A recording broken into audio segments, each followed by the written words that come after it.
حول ولا قوة إلا بالله العلي العظيم. أعوذ بالله من الشيطان اللعين الرجيم. بسم الله الرحمن الرحيم. الحمد لله رب العالمين. الصلاة والسلام والتحية والإكرام على نبينا وطبيب قلوبنا ومولانا الثقلين والجد الحسن والحسين أبي القاسم محمد مصطفى. اللهم صل على محمد وآل محمد وأهل بيته الطيبين الطاهرين المعصومين المنتجبين المنتخبين ولعنة الله على أعدائهم في أجمعين. أما بعد فقد قال جعفر الصادق عليه السلام: إن لقتل الحسين حرارة في قلوب المؤمنين لا تبرد أبدا. صلوات پڑھیں محمد و آل محمد پر. اللهم صل على محمد وآل محمد. عزیزان محترم، سامعین حضرات، عاشقان علی اور ماتم داران مظلوم کربلا، سیدہ کو ان کے لال کا پرسہ دینے والوں، اس فرش اعظم پر آپ حضرات موجود ہیں. اور جس امام کے قول کو میں نے آپ حضرات کے سامنے پیش کیا، امام جعفر صادق علیہ السلام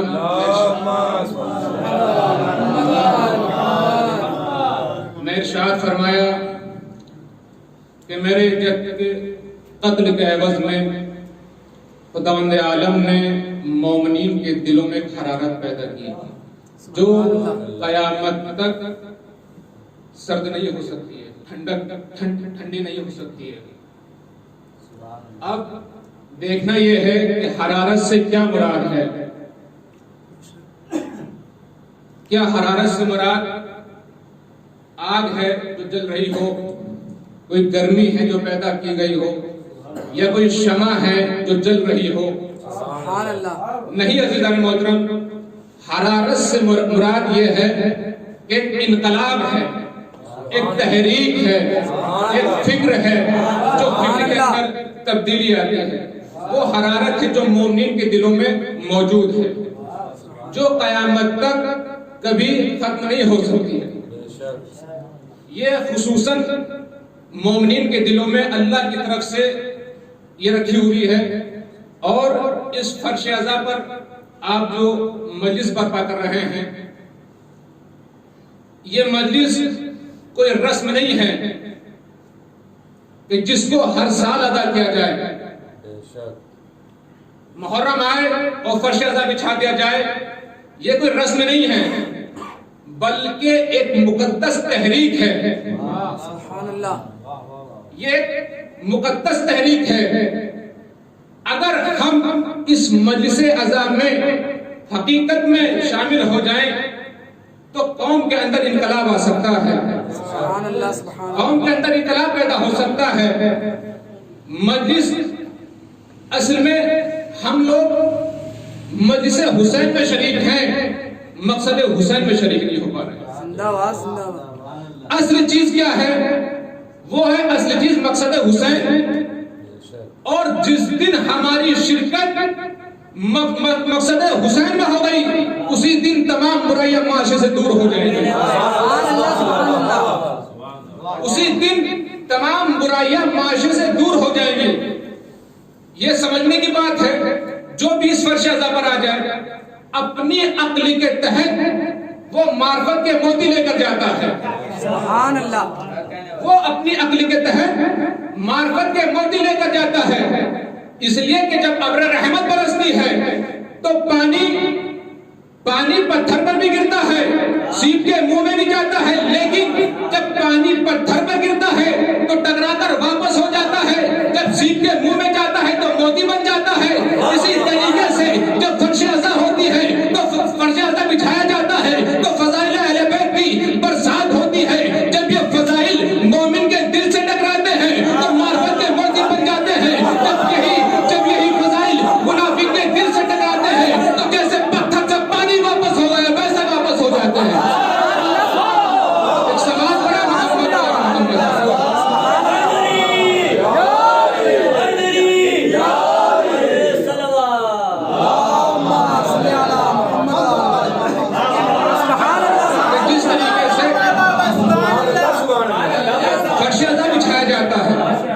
فضائل اہل بیت کی برسات ہوتی ہے.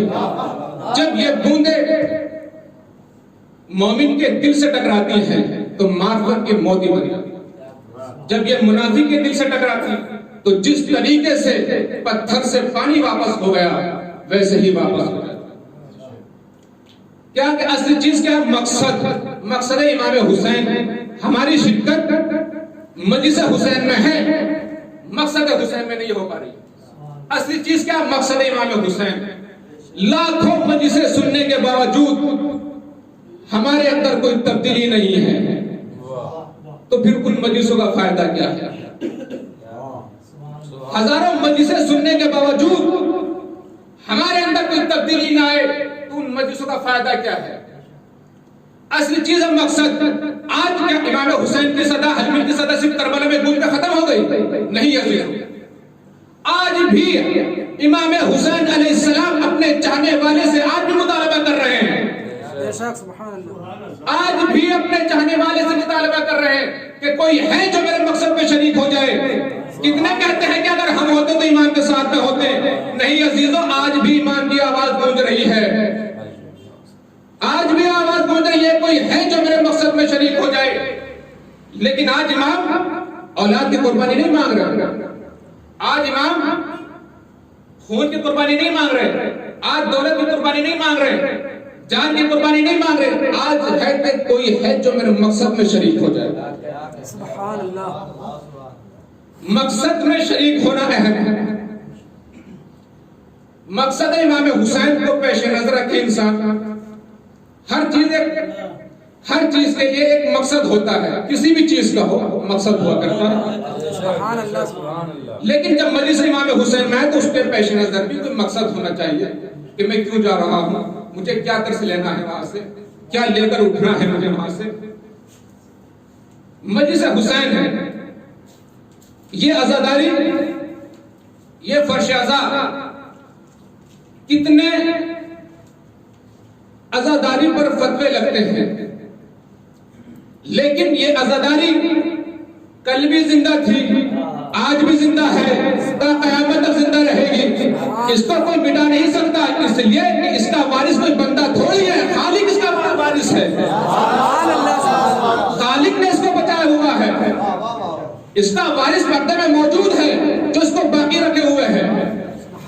یہ عزاداری کا سورج کل بھی زندہ تھا، آج بھی زندہ ہے، قیامت تک زندہ رہے گا.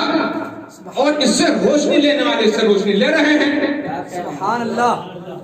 عزاداری کے سورج سے روشنی لینے والے اس سے روشنی لے رہے ہیں. اور اگر کوئی سورج کے سامنے ہتھیلی لگا کر کھڑا ہو جائے تو کب تک لگائے گا؟ خود ہی ہٹا لے گا. کب تک لگائے گا ہتھیلی؟ خود ہی ہٹا لے گا. تو عزاداری کے اوپر فتوے لگانے والوں سے کوئی فائدہ نہیں ہے. سبحان اللہ. ان کو کوئی فائدہ نہیں ہے، وہ خود ہی مٹ جائیں گے، عزاداری باقی رہے گی. صلوات پڑھے محمد و آل محمد پر. اللہم صلی علی محمد و آل محمد. زندہ باد زندہ باد. سبحان اللہ. عزاداری باقی رہے گی. کسی کے فتوے لگانے سے کچھ نہیں ہوگا، اس لیے کہ یہ عزاداری کا سورج باقی ہے اور اس کو جس نے باقی رکھا ہے وہ پردہ غیب میں ہے. اس عزاداری پر کچھ حرف آنے والا نہیں ہے. اور اس کو یہ سمجھے کہ اس عزاداری کو ہم نے بچایا ہے، یہ اس کی غلط فہمی ہے. یہ اس کی غلط فہمی ہے. اس لیے کہ جو ہم سے پہلے تھے انہوں نے بھی عزاداری کی، لیکن وہ چلے گئے، عزاداری باقی ہے. سبحان اللہ. وہ چلے گئے لیکن عزاداری باقی ہے. ہم ہیں، عزاداری کر رہے ہیں، لیکن ہم چلے جائیں گے، عزاداری باقی رہے گی. سبحان اللہ. اور آنے والی نسلیں آئیں گی، عزاداری کریں گی، لیکن چلی جائیں گی، عزاداری باقی رہے گی. اس کو کسی کی ضرورت نہیں ہے. عزاداری کو، عزاداری ہمارے ذریعے سے نہیں پہچانی گئی ہے. توجہ فرمائیے گا ذرا محترم. عزاداری ہمارے ذریعے سے نہیں پہچانی گئی ہے، بلکہ ہم ہر دور میں عزاداری کے ذریعے پہچانے گئے.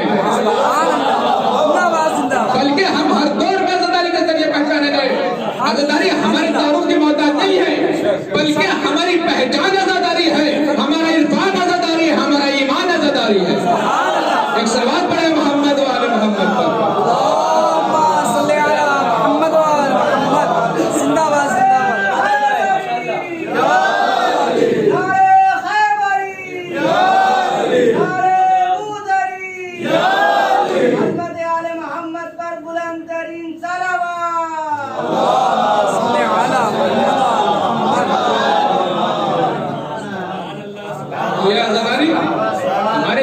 پہچانے کے لیے، بلکہ ہم ہر دور میں عزاداری کے ذریعے پہچانے گئے۔ کبھی ہم نے عزاداری کو نہیں بچایا ہے، ہر دور میں عزاداری نے ہمیں بچایا ہے۔ سبحان اللہ، سبحان اللہ۔ عزاداری ہمارے تعارف کا محتاج نہیں ہے، بلکہ ہمیں ضرورت ہے عزاداری، اس لیے کہ ہماری پہچان عزاداری ہے، ہمارا عرفان عزاداری ہے، ہمارا ایمان عزاداری ہے۔ سبحان اللہ۔ کیا ہے کربلا؟ امام حسین علیہ السلام نے کیوں دے دیا سب کچھ، ساری قربانیاں دی؟ کیوں؟ شیعو اٹھو فکر کی دنیا میں آؤ، شیعو بیدار ہو جاؤ۔ صرف شیعوں کو بیدار کرنے کے لیے نہیں عزیز، بلکہ بندگان خدا کو بیدار کرنے کے لیے امام حسین نے کربلا کے میدان میں قربانی دی۔ سبحان اللہ۔ بندگان خدا کو بیدار کرنے کے لیے امام حسین علیہ السلام نے اپنی قربانیاں دی، اس لیے کہ کربلا وہم سے بچاتی ہے، گمان سے بچاتی ہے، جہالت سے بچاتی ہے۔ کربلا مقام علم ہے، مقام یقین ہے۔ سبحان اللہ، سبحان اللہ۔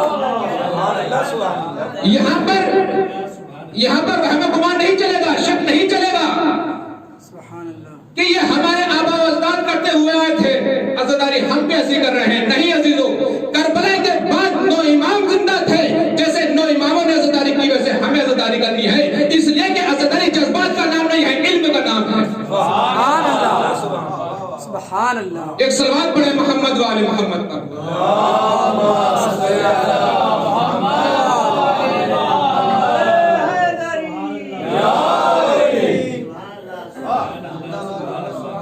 کہ کربلا مقام علم ہے، مقام یقین ہے۔ یہاں پر اندھا پر نہیں چلے گا کہ ہمارے آبا و اجداد یہ کرتے ہوئے آئے، ہم بھی یہی کر رہے ہیں۔ رسم الگ چیز ہے اور عبادت الگ چیز ہے۔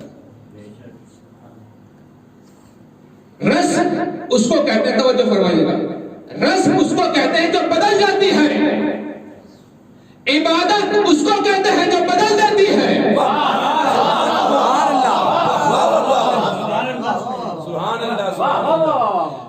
رسمیں بدلی ہیں، عزاداری نہیں بدلی ہے۔ جو کل تھی وہی آج ہے، جو اور قیامت تک باقی رہے گا۔ رسمیں بدلی ہیں، عزاداری نہیں بدلی۔ امام نے قربانی کی، کیوں؟ اپنے نانا کے دین کو بچانے کے لیے۔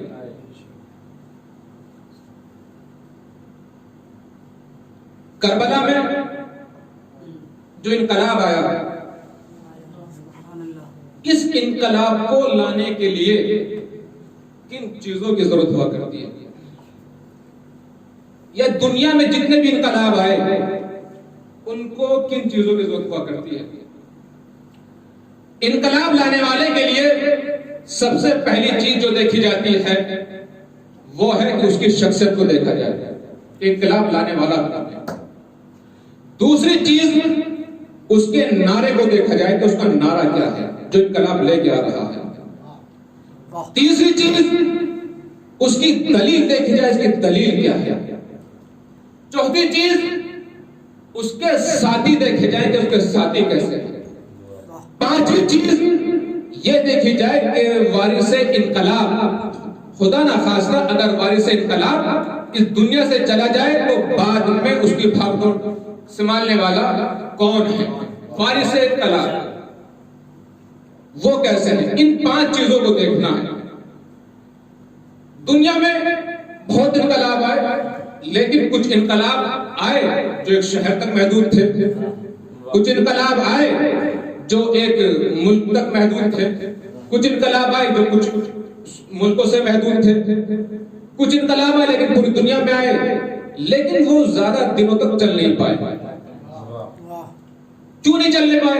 ان کی وجہ ہے، کہیں شخصیت نے ساتھ توڑ دیا، کہیں نعرے نے ساتھ چھوڑ دیا، کہیں دلیل کمزور ہو گئی، کہیں ساتھی بھاگ گئے، کہیں وارث انقلاب جو ہیں انہوں نے ساتھ چھوڑ دیا۔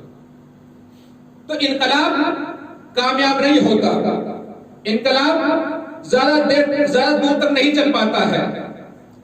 لیکن ان چیزوں کو، ان 5 چیزوں سے کربلا کی جنگ کا اور کربلا کے انقلاب کا جائزہ لیجئے۔ ان 5 چیزوں سے کربلا کا جائزہ لیجئے. امام حسین علیہ السلام، میں نے کہا کہ سب سے پہلی چیز دیکھی جائے گی کہ جو انقلاب لے کر آ رہا ہے اس کی شخصیت کو دیکھا جائے گا. آئیں دیکھیں کہ شخصیت باثر ہے یا نہیں ہے. تو کربلا کے انقلاب کون لے کر آیا؟ امام حسین علیہ السلام. تو امام حسین علیہ السلام کی شخصیت محتاج تعارف نہیں ہے. سبحان اللہ. پورا عالم اسلام جانتا ہے امام حسین علیہ السلام کو، ان کی فضیلت کو، اس لیے کہ ولادت سے لے کر رسول کی وفات تک رسول نے تعارف کروایا کہ یہ حسین ہے، پہچان لو. امام حسن نے کرایا، امام علی نے کروایا یہ حسین ہے، پہچان لو. تو امام حسین علیہ السلام کی شخصیت محتاج تعارف نہیں تھی، پورا عالم اسلام جانتا تھا. شخصیت باکمال ہے، کوئی انکار نہیں کر سکتا امام حسین علیہ السلام کی شخصیت کا. دوسری چیز امام حسین علیہ السلام کی کیا تھی؟ نعرہ کیسا ہونا چاہیے. امام حسین علیہ السلام نے نعرہ کیا بلند کیا؟ امام نے فرمایا کہ جو میں نکل رہا ہوں، کہ میں نے کہا کہ نعرہ اگر باثر ہے تو انقلاب کامیاب ہوتا ہے. سبحان اللہ. زندہ باد. انقلاب کامیاب ہوتا ہے، پائے تکمیل تک پہنچتا ہے. امام نے کہا، امام کا نعرہ کیا تھا؟ کہا کہ میں جو نکل رہا ہوں، جو میرا خروج ہے یہ کسی ظلم کے لیے نہیں ہے، کسی فساد کے لیے نہیں ہے، یہ ظلمت کے لیے نہیں ہے.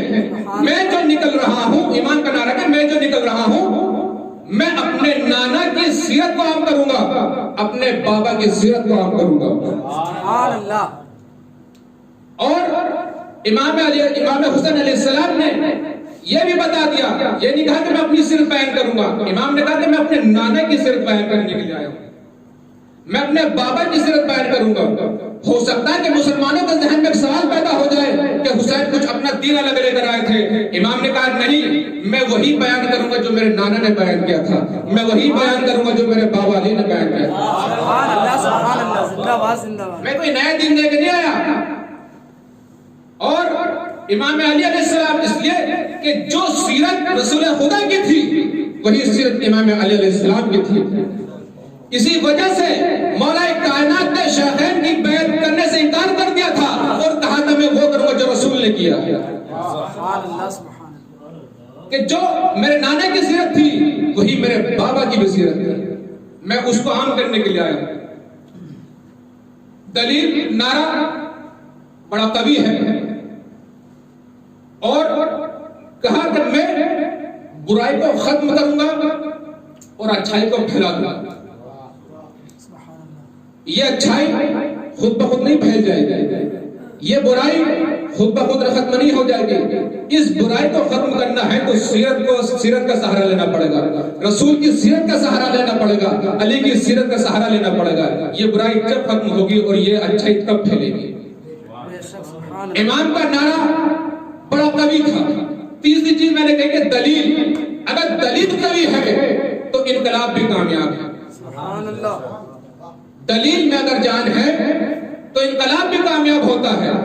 امام نے دلیل کیا کام کی کہ ولید کے دربار میں جب امام کو بلایا گیا اور کہا کہ بیعت کر لیجئے، امام نے ایک جملہ کہہ کر مسئلہ تمام کر دیا. کہا کہ مجھ جیسے کی بیعت نہیں کر سکتا. سبحان اللہ. سبحان اللہ. امام کی دلیل تھا کہ امام کی دلیل کتنی قوی ہے. کہا کہ مجھ جیسے کی بیعت نہیں کر سکتا. کیوں؟ دلیل ہے نا، کیوں نہیں کر سکتا؟ اس لیے کہ یزید فاجر ہے، فاسق ہے، شارب الخمر ہے. تو امام نے دلیل قائم کر دی کہ بیعت اس کی کبھی نہیں ہو سکتی، پیروی اس کی کبھی نہیں ہو سکتی، اطاعت اس کی کبھی نہیں ہو سکتی جو کھلم گناہ کرتا ہو، جو کھلم شراب پیتا ہو. سبحان اللہ. سبحان اللہ. امام نے دلیل قائم کر دی کہ بیعت اس کی کبھی نہیں ہو سکتی، پیروی اس کی کبھی نہیں ہو سکتی، اطاعت اس کی کبھی نہیں ہو سکتی جو فاجر ہو، فاسق ہو، شارب الخمر ہو، اس کی کبھی بیعت نہیں ہو سکتی. تو امام کی دلیل بڑی قوی تھی. اور چوتھی چیز کیا ہے؟ امام کے ساتھی. اگر ساتھی وفادار ہیں تو انقلاب بھی کامیاب ہوتا ہے. اگر ساتھی وفادار ہیں تو انقلاب بھی پائے تکمیل تک پہنچتا ہے، انقلاب بھی کامیاب ہوتا ہے۔ اب امام کے ساتھوں کا جائزہ لیجیے، کسی کو اپنے مذہب پر بلا لینا یا کسی کو دعوت دی جائے اپنے قبیلے والے کو، اپنے مذہب والے کو، وہ آپ کے ساتھ آ سکتا ہے۔ کیوں کہ اس کو آپ اس کا جذبہ، اس کا خاندانی جذبہ، اس کا مذہب کا جذبہ اس کو آپ کے ساتھ جوڑ دے گا۔ لیکن غیر مذہب والے کو اپنے مذہب پر بلانا بہت مشکل ہے۔ امام نے جب وہب کو بلا کر بھیجا، وہب نے انکار کر دیا۔ اس کی ماں نے کہا کہ جاؤ سن تو لو امام کیا کہنا چاہتے ہیں۔ وہب جب آنے کے بعد پھر ایسا آئے کہ وہ پھر اپنے مذہب کو بھول گئے، امام کے مذہب پر آ گئے۔ جناب حبیب علیہ السلام کو خط لکھ کے بلایا اور جناب حر علیہ السلام کو آخری لمحوں میں معاف کر دیا، اپنا ساتھی بنا لیا۔ جب جناب حر نے لجام فرض پہ ہاتھ ڈالا تھا تو امام نے اس کو ایک جملہ کہا تھا، اے حر تیری ماں تیرے سوگ میں بیٹھے، اے حر تیری ماں تیرے سوگ میں بیٹھے۔ لیکن عزیزان محترم، جب حر امام کے ساتھ آ گیا اور وقت آخر امام کو آواز دی، مولا میری مدد کو آئیے، حر کے دل میں یہ احساس تھا کہ امام نے مجھے یہ جملہ کہا ہے، حر تیری ماں تیرے غم میں بیٹھے۔ حر کے دل میں یہ احساس تھا۔ امام جب حر کے پاس آئے، امام جانتے تھے کہ یہ حر کے دل میں یہ احساس ہے کہ امام نے مجھے کہا تھا حر تیری ماں تیرے غم میں بیٹھے، لیکن میں امام کی طرف آ چکا ہوں، اب زخم مزجور ہوں، امام آئے ہیں میرے پاس۔ امام نے ایک جملہ کہا، اے حر، اگر وہاں حر کو حر کی ماں کے نام سے بیدار کیا تو پھر آخری لفظ میں بھی کہا، اے حر تیری ماں نے تیرا نام کتنا اچھا رکھا تھا کہ تو دنیا میں بھی آزاد ہے، آخرت میں بھی آزاد ہے۔ اے حر تو کتنا خوش نصیب ہے کہ تیری ماں نے تیرا نام کتنا اچھا رکھا تھا کہ تو دنیا میں بھی آزاد ہے، آخرت میں بھی آزاد ہے۔ کہا امام حسین علیہ السلام نے اگر ماں کے نام سے بیدار کیا تھا تو ماں کی عظمت کو بھی بتا دیا۔ سبحان اللہ، سبحان اللہ، زندہ باد۔ اگر پہلے ماں کے نام سے اس کے زمین کو بیدار کیا تو آخری وقت امام نے اس کی ماں کی عظمت کو بھی بیان کر دیا اور کہا کہ ہم اہل بیت اگر کسی کو کچھ کہتے ہیں تو اس کے پیچھے کوئی مقصد ہوتا ہے، کوئی ریزن ہوتا ہے، کوئی مقصد ہوتا ہے جس کو ہم یہ کہتے ہیں۔ پھر پانچویں چیز کیا ہے؟ انقلاب کے بعد وارث انقلاب جو انقلاب کو سنبھالیں گے، جو چلائیں گے، وہ ان کا امین ہونا بہت ضروری ہے، ان کا امین ہونا بہت ضروری ہے۔ امام حسین علیہ السلام نے کن کو چنا؟ کیونکہ جب انقلاب آتے ہیں، جب ہندوستان میں انقلاب آیا، گاندھی جی انقلاب لے کر آئے ہنسا کے نام پر کہ ہم اچھائی کام کریں گے، برائی کو ختم کریں گے۔ لوگ ان کے ساتھ آ گئے، شخصیت بھی اچھی تھی، نعرہ بھی اچھا تھا، دلیل بھی اچھی تھی کہ ہم کسی کی بیعت نہیں کر سکتے، انگریزوں کے غلام نہیں بن سکتے، ساتھی بھی اس وقت دوران اچھے تھے۔ لیکن گاندھی جی کے بعد وارث انقلاب اچھے نہیں ملے، تو اس وجہ سے آپ ہندوستان کی آج حالت دیکھ لیجیے۔ آج کے دور میں انقلاب، گاندھی جی کے انقلاب کی حالت دیکھ لیجیے آپ کس منزل پر پہنچی ہوئی ہے۔ وارث انقلاب گاندھی جی کو اچھے نہیں ملے تو انقلاب پامال ہو گیا۔ لیکن امام حسین علیہ السلام نے، امام حسین علیہ السلام نے ایسا کہا کہ بیٹا سجاد تم اس انقلاب کے وارث ہو۔ کہا بیٹا سجاد تم اس انقلاب کے وارث ہو، بہن زینب تم اس انقلاب کے وارث ہو۔ اور جناب زینب سلام اللہ علیہ نے کوفے میں جو خطبہ دیا، آپ کوفے کا خطبہ پڑھیں اور دربار شام کا خطبہ پڑھیں، کوفے کے خطبہ میں حکومت کو کچھ نہیں کہا، صرف پھٹکار لگائی عوام کو کہ تم نے بلایا تھا، تم قاتل ہو، تم اس قتل کا ذمہ دار ہو، لیکن جب دربار شام میں خطبہ دیا تو عوام کو کچھ نہیں کہا، حکومت کو پھٹکار لگائی۔ سبحان اللہ۔ اور جناب زینب نے یزید کے دربار میں، جہاں پر یزید کو کوئی یزید کہنے والا نہیں تھا، جی حضور کہنے والے موجود تھے، جناب زینب نے کا نام لے کر اس کو نست و نابود کر دیا، اس نے مٹی پلید کر دی ہے، یزید تو ہمارے ذکر کو مٹا نہیں سکتا، اور اسی کے دربار میں فرش عزا بچھا دیا جو قیامت تک باقی رہے گا۔ ایک صلوات پڑھے محمد و آل محمد پر۔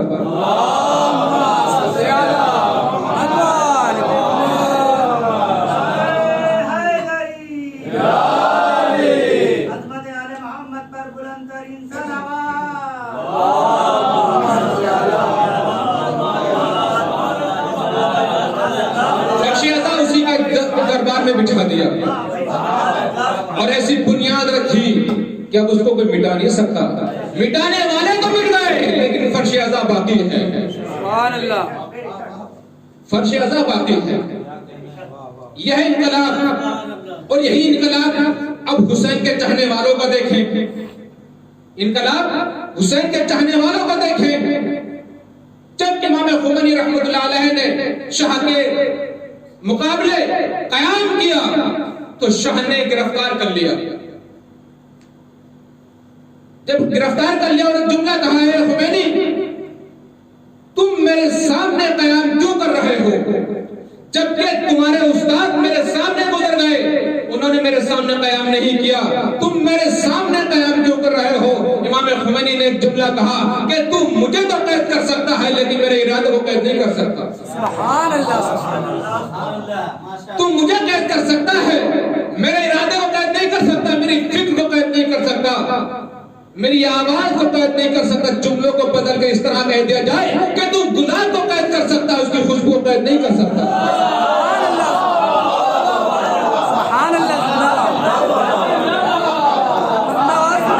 سبحان اللہ، کہ تو گلاب کو قید کر سکتا ہے، اس کی خوشبو کو قید نہیں کر سکتا۔ کہا کہ آپ کے استاد نے قیام نہیں کیا، آپ تو میرے سامنے قیام کر رہے ہیں۔ امام خمینی علیہ السلام رحمۃ اللہ علیہ نے ایک جملہ کہا، معاویہ کے دور میں امام حسن تھے، ایک جملہ کہا، اے شاہ سن، میرے استاد سید حسنی تھے، میں سید حسینی ہوں، تو ان کے زمانے میں معاویہ تھا، میرے زمانے میں یزید ہے۔ محمد والے محمد پر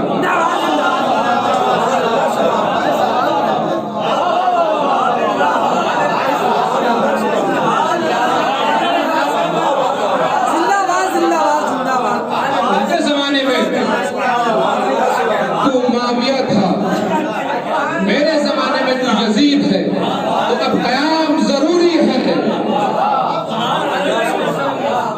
اب قیام ضروری ہے، تو قیام کیا۔ پاکستان کے اندر حسین ڈے کے نام سے ایک کانفرنس کی گئی، اس میں منافقین بہت زیادہ تھے، اور ایک شیعہ عالم کو ہندوستان سے بلایا اس کانفرنس میں۔ اس کانفرنس میں جو بھی منافق آ رہا تھا وہ امام حسین کی شخصیت کو مجروح کر رہا تھا، ان کے انقلاب کو برا بھلا کہہ رہا تھا، لیکن جب ان عالم دین کا نمبر آیا ان کو صرف 2 منٹ دیے گئے۔ اس بات کو دلیلوں سے ثابت کرنے کے لیے وقت درکار ہے، لیکن ان کو 2 منٹ دیے گئے کہ تمہیں اپنے 2 منٹ میں اپنی بات پوری کرنی ہے۔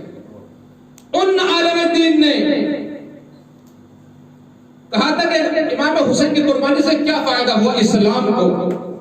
منافقین نے یہ کہا کہ امام حسین نے قربانی دی ٹھیک ہے لیکن اسلام کو کیا فائدہ ہوا. ان عالم شیعہ عالم دین نے دو جملے کہے. کہا اسلام کو سب سے پہلے فائدہ یہ ہوا کہ کربلا سے پہلے جمعے کی نماز بدھ میں پڑھائی گئی. کربلا سے پہلے جمعے کی نماز بدھ میں پڑھائی گئی لیکن کربلا کے بعد کسی میں یہ جرات نہ ہوئی کہ جمعے کی نماز بدھ میں پڑھائے.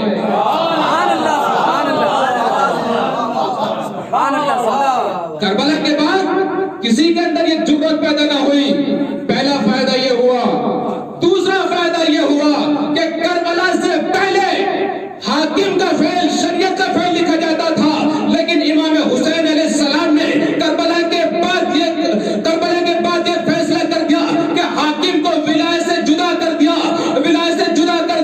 حاکم کا فعل اب شریعت کا فعل نہیں لکھا جائے گا. امامت کا فعل شریعت کا فعل لکھا جائے گا.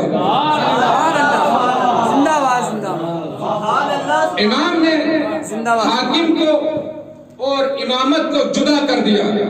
حاکم وہ ہوتا ہے جو ملک پر حکومت کرتا ہے. امام وہ ہوتا ہے جو آسمان پر حکومت کرتا ہے, زمین پر حکومت کرتا ہے.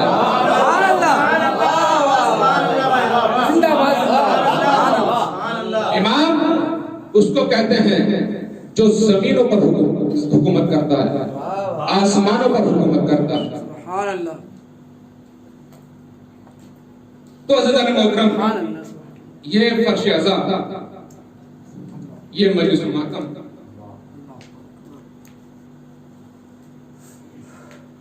آج کی تاریخ جو ہے وہ آپ جانتے ہیں اس سے منسوب ہے. امام حسین علیہ السلام کے بیٹے سے.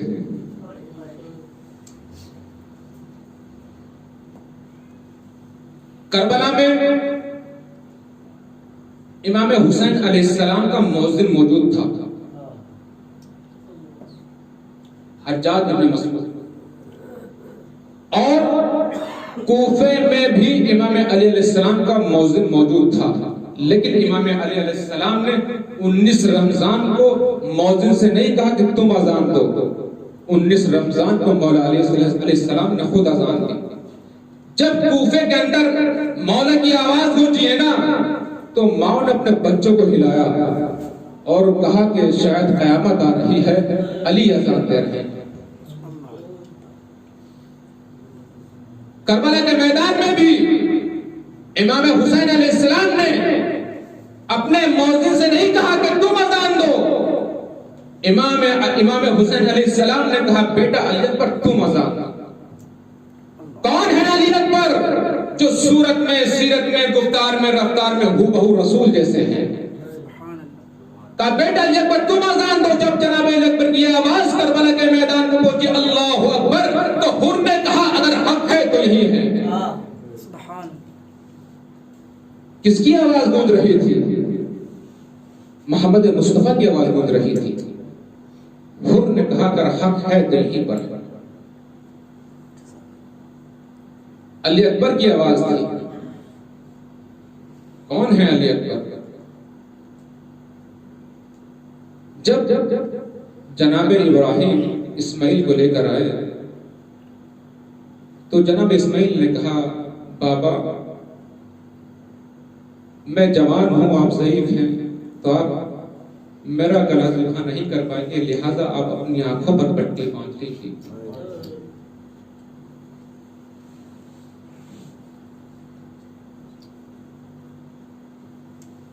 اپنی آنکھوں پر پٹی باندھ لیجیے, لہذا اس وجہ سے کہ آپ مجھے ذبح نہیں کر پائیں گے, میری گردن پر چھری نہیں چلا پائیں گے. جناب علی اکبر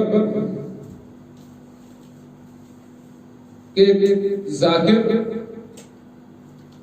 مسائل پڑھ رہا تھا. حرم امام حسین علیہ السلام نے